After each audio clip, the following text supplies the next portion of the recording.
sasaluhin ko. Kasi yung iba rito, mga hindi po marunong magbisaya, yung iba mga Ilonggo. Alam nyo, 26 years ago, maalala ko lang po, tuwing birthday ang tawag ko kay Mayor Duterte, Mayor Rudy, ayaw niyang tawagin siyang presidente. Kaya alam mo, tuwing birthday niya, nagtatago lang siya sa kwarto niya. Ayaw niya ng party.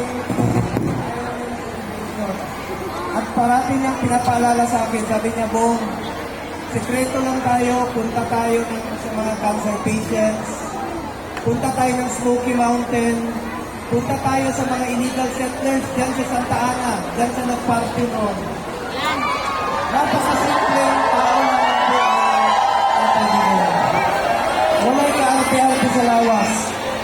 Pero ang sakit lang po para sa akin, para po ako nawala ng tatay. Ang masakit sa akin, ngayong birthday niya, mag-isa lang siya. Wala siyang kasama, wala siyang makausap sa kaarawan niya. Tingnan niyo po, pinaparating sa amin, sabi niya, mamaya na kayo bumisita sa akin, dapat manalo muna kayo paging senador.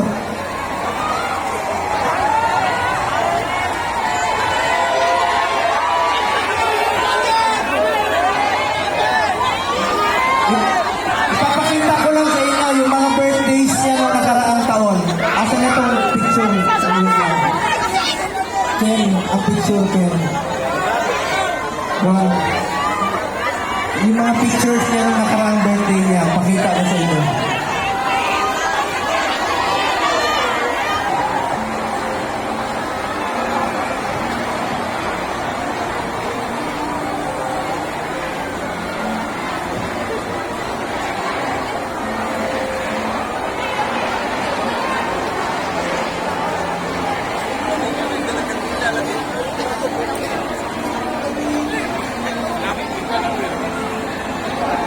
Mahimong mayor pero ila lang gihapon ipakulong.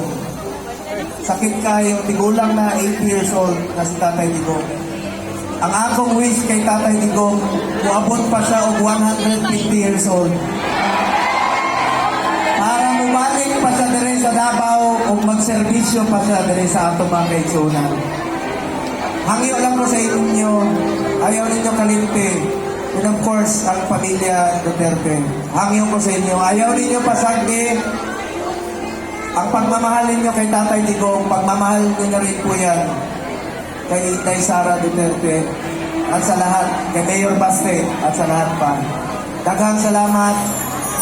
Kung narinig lang kayo ni Tatay Digong ngayon, mahal na mahal po kayo ni Tatay Digong. Mahal na mahal natin si Tatay Digong. Salamat kayo. Huwag tayong tumigil hanggat hindi nila pinabalik. Manawagan po tayo. Bring him home! Bring him home! Bring him home! Bring him home! Bring him home! Duterte! Duterte! Duterte! Duterte! Duterte! Duterte! Duterte! Duterte! Duterte! Ilabas sa Manila!